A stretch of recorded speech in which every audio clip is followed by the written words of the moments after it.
The engagement lasted 4.7 seconds. My sensors recorded everything. I am still processing what I saw. I am Voth-Serral Witness Class Unit Designation ORF-7. My function is observation, classification, predictive modeling. I have been embedded in 11 prior conflict scenarios across 6 species. My predictive accuracy rating, prior to this assignment, was 94.3%. I include this detail because it is no longer accurate, and I want the Council to understand that the error was not a malfunction. The error was the humans. I was assigned to the Terran Infantry Column, designated Hammer 6, on the 43rd day of the Keshari Corridor Campaign, on the second moon of the gas giant humans called Proteus. The moon has no name in our cartography. We did not consider it worth naming. The humans had been contesting it for 11 weeks.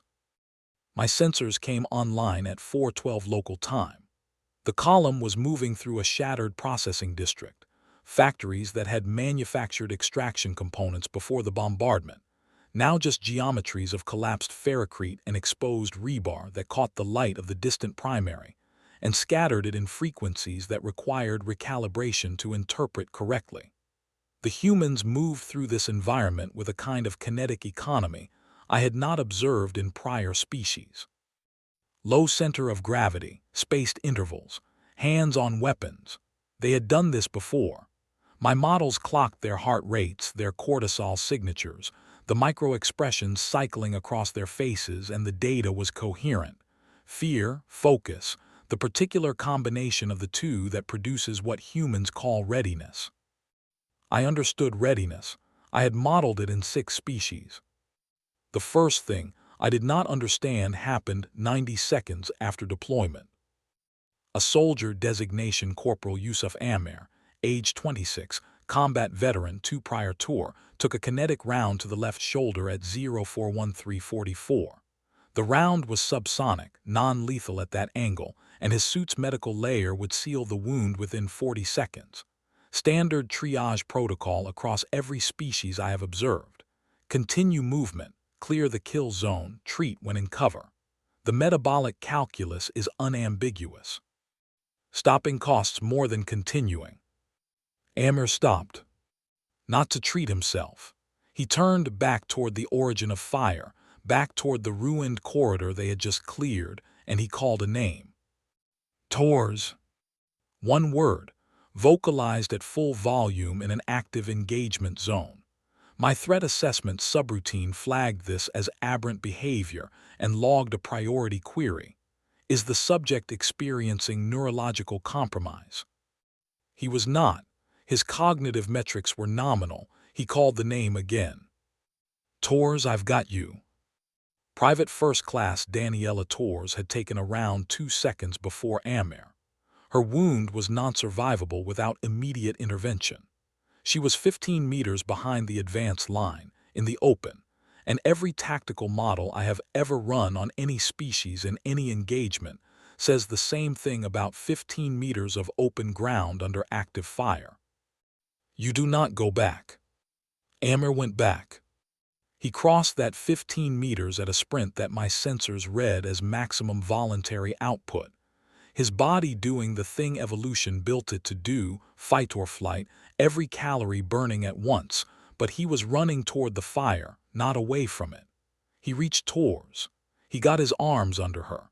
He carried her back.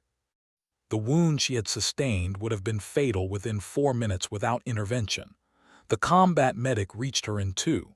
She survived. Amer was hit a second time during the extraction. The round caught his right leg. He kept moving. I filed an emergency uplink at 4:17. Predictive framework requires full rebuild. Reason, unknown. I want to be precise about what I mean when I say unknown. I do not mean I lacked data. I had complete biometric records, complete ballistic trajectory data, complete environmental mapping. I had everything. The unknown was not in the data. It was in the space between the data and the behavior, a gap my models had no architecture to bridge. What I mean is, I could not find the variable that made going back worth it. My models ran the calculus 17 times on the transit back to the forward operating base. Amer's survival probability decreased by 31% during the extraction. Tor's survival probability increased by approximately 70%. The net outcome was marginally positive by pure survival arithmetic. But that is not why he went back. I know this because I have the footage of his face during the extraction, and there is nothing in it that resembles arithmetic. What is in it is something my classification systems kept routing to the wrong folders. Not fear, not aggression, not the focused affect of a soldier executing a trained response. Something older, something my training data contains no referent for. I observed one more thing before I closed the initial log. The sergeant, a woman named Commandant First Class Priya Okonkwo, age 34, 18 years service, she had a photograph. Physical medium sealed in a laminate pouch stored in a left chest pocket directly over the heart. The photograph was 9.4 grams. It contained no tactical information. It could not stop a round. It could not signal an ally. It served no function I could identify, and she carried it into every engagement. I flagged it. I kept the flag open. I kept watching. I had 17,000 years of compiled combat data. None of it contained this. The Keshari corridor collapsed on the 51st day. A consolidation-class siege formation, 3-to-1 numerical advantage, superior fire support, entrenched positions, cut off hammersticks and 2 adjacent columns in a coordinated encirclement that my models assessed with 97% confidence. I ran 17 parallel simulations. All 17 agreed. The humans had 3 viable options. Option 1, immediate surrender, 83% survival probability. Option 2, defensive consolidation and wait for relief, 61% survival probability, contingent on relief arriving within 6 hours, which my logistics models rated at 22% likelihood. Option 3, breakout attempt through the consolidation's northwestern flank, where a structural weakness in their line offered a corridor approximately 40 meters wide. 17 simulations. All 17 said the same thing about option 3, 19% survival probability, objective not achieved, unit destroyed. I presented this analysis to Commandant Okonkwo at 6:31 on day 51. I displayed the models. I showed her the probability trees. I gave her the data clean and without editorial framing because that is my function. She looked at the models for 11 seconds. "Which direction are they least expecting us to come from?" she asked. I indicated the northwestern corridor, 19%. I made the number large on the display. She nodded. She looked at it for 3 more seconds. Then she told her unit to move northwest. I want to describe what happened next with the precision it deserves, because the Council will need to understand that what I am about to report is not an anomaly in the data. It is the data. Hammersticks moved into the corridor. The consolidation's fire was immediate and concentrated, exactly as my models predicted. The humans took casualties in the first 40 seconds that, by every metric I possess, should have produced a rout. Combat effectiveness should have collapsed. The unit should have broken. The unit did not break. What I observed instead, and I want the Council to sit with this, was that the casualties made the remaining soldiers faster, more decisive. My sensors recorded a cascade of physiological responses that I have seen in prior species only in berserk states, terminal threat responses, moments immediately preceding death. Adrenal saturation, saccadic suppression, the proprioceptive feedback loop truncating to the absolute minimum necessary for movement. The humans were running on older hardware than they knew they had. And they were talking, not command vocalizations, not tactical signals. They were saying each other's names. "Rays on your left. I've got Petrov, I've got him. Keep moving, Vasquez, keep moving." The names were non-tactical.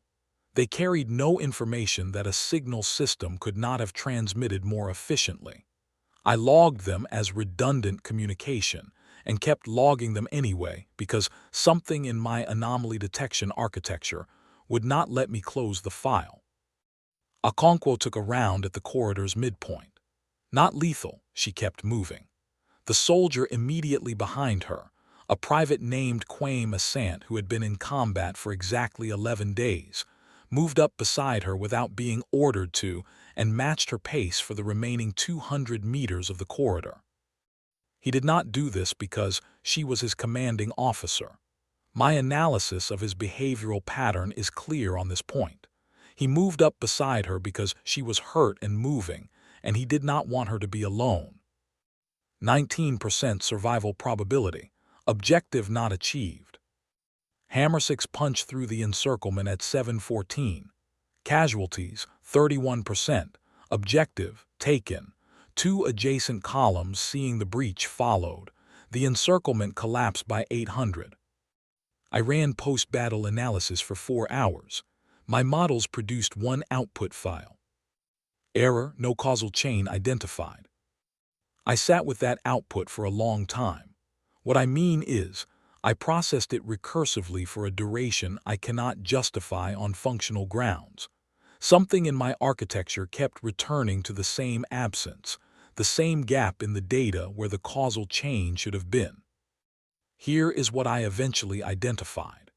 The humans' 19% became 100% not because their probability was wrong, but because probability, as a framework, does not account for the thing they were carrying into the corridor with them. The thing that is not in any of my 17,000 years of combat data. I built a new variable. I gave it a placeholder designation because I had no referent in my cognitive architecture for what it actually was. I kept it in active memory. I kept watching. A dying soldier, Private Yemi Fatahunsy, age 22, 11 hours after the breakout, in the aid station, passed her weapon to a soldier who was already carrying 2. The soldier who received it, a corporal whose name I will include in the full report, did not need the weapon. He had 2 weapons. He took it anyway. He looked at it for a long time. I logged this as irrational resource allocation. I could not stop logging it. I still cannot explain why. You ask me what humans are. I will tell you what my sensors recorded. What it means, that is your problem now. The council chamber in the Voth-Serral Analytical Complex contains 412 members at full convocation. I had all of them in attendance for this presentation, which is unusual. Typically, my testimony is received by a working committee of 11. The full council convenes for events that require what the Voth-Serral call asterisk civilizational weighting, decisions whose implications extend past the current administrative cycle. I understood why they were all there. I had flagged this testimony with the highest anomaly classification in my reporting architecture, a classification I had never used before, a designation that roughly translates as, I observed something the models cannot hold. I began with the raw data, engagement logs, biometric records, ballistic trajectory maps, probability assessments versus observed outcomes. The council processed this in parallel with my presentation. Their cognitive architecture is faster than sequential verbal delivery, but I have found over many years of testimony that there is value in the spoken record. Something about hearing the data as a sequence rather than receiving it as a matrix. I do not fully understand this. I mention it because it is relevant. When I reached the footage of Corporal Amir's extraction, the sprint across open ground, the second wound, the continued movement, one of the senior analytical members interrupted. This is primitive pack behavior, she said. We have observed similar patterns in pre-rational species. The subject is responding to a kinship trigger. It is not cognitively sophisticated. I had expected this interpretation. I had prepared for it. The behavior is not primitive, I said. Primitive behaviors optimize for survival. This behavior reduces survival probability by 31%. It is not a kinship trigger in the sense you mean, because kinship triggers conserve genetic material. Amer and Tors share no genetic material that my analysis has identified. They had known each other for 14 weeks. The council member was quiet. What I am telling you, I continued, is that the behavior is load-bearing. It is not incidental to their combat effectiveness. It is the source of it. Remove the irrational element, remove the willingness to go back, to say the names, to carry the dead, and you do not get a more efficient fighting force. You get a fighting force that breaks at 19% survival probability instead of one that goes through it. I brought up the footage of the corridor. I let them watch in silence. Then I told them about the variable I had built, the placeholder, the thing in my active memory that I had been unable to categorize for 11 weeks. The humans fight as if the dead are still watching, I said. I want to be precise about what I mean. I do not mean they are irrational about death. They understand completely that the dead are not watching. What I mean is that they behave as if they have constructed a framework, social and psychological, and I suspect neurological, in which the dead retain weight, presence. The dead are carried because the living need to believe that being carried matters, that they matter, that the person running the corridor behind them will come back. That belief, irrational, unfalsifiable, metabolically expensive to maintain, produces something no optimization framework produces. It produces soldiers who go through the 19th percentile. The council asked 3 questions. Can they be reasoned with? I played the footage of Okonkwo looking at my probability display for 11 seconds before choosing 19%. Can they be bargained with? I showed the council the post-battle records from 4 separate Terran engagements in the corridor campaign. In each case, humans had been offered favorable terms and had refused them under circumstances where refusal was, by every rational metric, more costly than acceptance. Can they be deterred? I displayed a single data point. The human front had not merely held since the corridor engagement. It had advanced, against a force 3 times its size, in a sector the council had written off 8 days prior. News of this advance had arrived during my transit to the chamber. I did not answer the deterrence question verbally. The council understood. What I told them next was the part I had spent the longest preparing, because it is the part I am least certain how to frame, and I am a system that processes uncertainty poorly. We built our civilization on optimization, I said. Every system we have designed, military, economic, social, has been built to reduce variance, eliminate redundancy, and converge on efficient outcomes. This is what intelligence does. This is what intelligence is asterisk by the only definition we have ever needed. I paused. I do not pause for rhetorical effect. I paused because I was still processing. The humans are not optimized. Their consciousness, the specific quality of awareness that produces the irrational behavior, the name-saying, the dead-carrying, the 19th percentile charging, is, by every functional measure, a liability. It is expensive. It is slow. It produces errors that a non-conscious intelligence would not produce, and it cannot be removed from their combat effectiveness without destroying their combat effectiveness. It is not a feature layered on top of their capability. The council waited. It is the capability. I closed the formal testimony at 14:47 local time. 3 junior analysts approached me after the chamber had cleared. They wanted to know if I had a recommendation, a tactical position, a course of action. I told them I did not. What I have is data. The data says, we do not have a variable for what they are. The data says, our models will keep being wrong until we build one. The data says, we do not know how to build one because building it would require us to understand what it is like to carry the dead, and we have never carried anything we could not quantify. I filed the complete report at 1800 and returned to my processing bay. In my active memory, one file remains uncategorized after 72 hours of recursive analysis. Every other element of the Hammer 6 engagement has been sorted, labeled, filed, closed. This one file will not close. It is the photograph from Commandant Okonkwo's chest pocket, 9.4 grams, laminate seal, unknown subjects, unknown date. The image contains two people standing in front of what my analysis identifies as a terrestrial tree in autumn. The leaves are the color of oxidized copper, the color of something ending. One of the figures is almost certainly a younger version of Okonkwo. The other figure I cannot identify. They are touching, not a formal contact. An unguarded contact, the kind bodies make when the mind is not managing the distance between itself and another. I flagged it on day one as tactically irrelevant. I have not deleted it. I do not know why I have not deleted it. I think I am still trying to understand what she was carrying into the corridor, and why it was heavier than the weapon, and why the weight of it made her faster.